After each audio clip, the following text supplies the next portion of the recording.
अज रात दे तारे दसदे ने, अज रात दे तारे दसदे ने,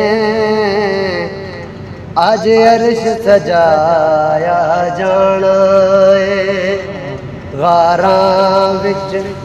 गारां विच रोवण वाले नूं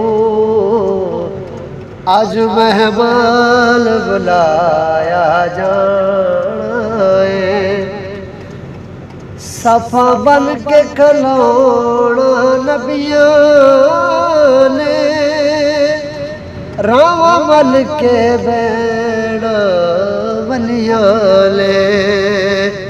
अज सारे अरशियां नूं दीदार कराया जाना है। इस रात दे तारे दसदे ने, अज अर्श सजाया जाना